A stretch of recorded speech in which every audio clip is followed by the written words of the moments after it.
Jesus wants us to desire good for our neighbor. Jesus wants us to love our neighbor. Now, we all love ourselves. I mean, this is a given. God doesn't command self-love, right? He just assumes it. And what do I mean by that? Because I know some people feel like, I don't love myself. We all want to diminish pain and we want to increase pleasure in our lives. All of us. Even people that commit suicide, the reason why they do it is because they want to diminish pain. They want relief, they want out of it. So no matter how much you've abused yourself, all of us have this natural tendency. We want to diminish pain and we want to increase our own happiness. And this is what Jesus means by love your neighbor as yourself. He means that we should want to diminish our neighbor's pain and increase our neighbor's happiness, just as we want to diminish our pain and increase our own happiness. Love your neighbor as yourself. Now, a non-Christian can have compassion. And if you're in the room, I know you get super upset when Christians talk like they've got every good thing on the whole planet monopolized. It is true that you can have compassion. You can love somebody else like you love yourself. You can care for them. Mothers do this all the time with their kids. People do it with friends, people you love about, people you care about, special relationships.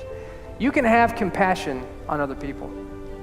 But the Bible says, what does it profit a man if he gains the whole world and forfeits his soul?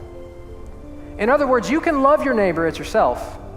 We know from John, you can't love God if you don't love your neighbor, but you can love your neighbor as yourself without loving God. But here's the catch. What's the point of loving your neighbor if both you and your neighbor are not brought to the one true God and Creator? What does it benefit you if you gain the whole world? You love your neighbors, you're so gentle, you're so kind, you're a humanitarian, you help other people. What does it really benefit if you lived 100 years old and you were good for 100 years and you helped people for 100 years? But for eternity, you were separated from God in a place called hell. And the people that you helped, you never brought them to know the one true God. I know it's a hard pill to swallow, and I'm glad you're here. I'm not against you. But the Bible speaks to those of us who have doubted. It doesn't profit a man to gain the whole world if he loses his soul. So yes, all of us can have compassion. But what is Jesus trying to get at? Because he's not trying to get non-believers, people that don't like him, to be compassionate. That's not his goal. The difference is a Christian is a person who has learned that a personal relationship with God is the ultimate source of happiness in life.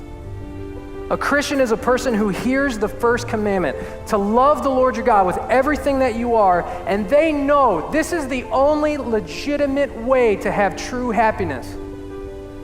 If I want to diminish my pain and increase my happiness, you know where I'm going to find it? I'm going to find it in Jesus, and he's the only one that can fill that void.